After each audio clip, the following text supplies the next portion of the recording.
Praise the lord. యేసుక్రీస్తు దివ్యనామంలో ఉదయకాల సమయంలో ప్రభుతో ప్రతిదినం అని ఆధ్యాత్మిక కార్యక్రమాన్ని వీక్షించుచున్న దేవుని బిడ్డలైన మీ అందరికీ నా హృదయపూర్వక వందనాలు తెలియజేస్తున్నాను. ఈ ఉదయకాల సమయంలో దేవుడు 3 కార్యాలు మనం చేయాలని ఆశపడుతున్నాడు.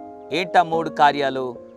ఈ 3 కార్యాలు కనుక మనం చేస్తే దేవుడు మరొక 3 కార్యాలు మన జీవితంలో చేస్తారంట. ఏంటా 3 కార్యాలు మనం చేయాల్సినవి? మత్తయి సువార్త 7వ అధ్యాయం 7వ వచనం. అడుగుడి మీకు ఇవ్వబడును, వెదకుడి మీకు దొరుకును, తట్టుడి మీకు తీయబడును. మనం చేయాల్సిన 3 కార్యాలు ఏంటి? మొట్టమొదటిగా అడగాలి, రెండవదిగా వెదకాలి, మూడవదిగా తట్టాలి. దేవుడు చేసే 3 కార్యాలు ఏంటి? ఇస్తాడు, రెండవదిగా నీకు కావాల్సింది దక్కింపజేస్తాడు, మూడవదిగా ఆయన తలుపులను తెరుస్తాడు. ఇంకెందుకు నీ జీవితంలో ఆలస్యం? నీకేదైతే కావాలో అడుగు, విశ్వాసంతో అడుగు, దేవుడిస్తాడు. విశ్వాసంతో వెదుకు, దేవుడు అది నీకు దక్కింపజేస్తాడు.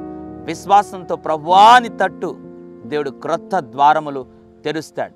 నీ కుటుంబంలో, వ్యాపారంలో, వ్యక్తిగత జీవితంలో, వ్యవసాయంలో, నువ్వు పనిచేస్తున్న స్థలంలో ఏ దీవెన కావాలన్నా అడగాలి, దేవుని వెతకాలి, మూడవదిగా తట్టాలి, ప్రభువా సహాయం చేయండి, తలుపు తెరవండి అని.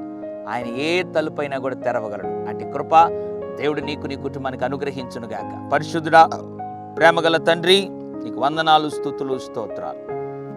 ఉదయకాల సమయంలో అడుగుడి ఇవ్వబడును, వెదకుడి దొరుకును, తట్టుడి తెరవబడును అని మాట్లాడావు. ఎంతమంది అయితే ప్రభువా ఈ 3 నేను చేయాలి ప్రభువా అని తీర్మానం చేసుకుంటున్నారో వారి జీవితంలో ప్రభువా నీవు చేయవలసినటువంటి 3 కార్యాలు చేసి మహిమ పొందమని యేసు నామములో ప్రార్థిస్తున్నాను తండ్రి. ఆమెన్. God bless you.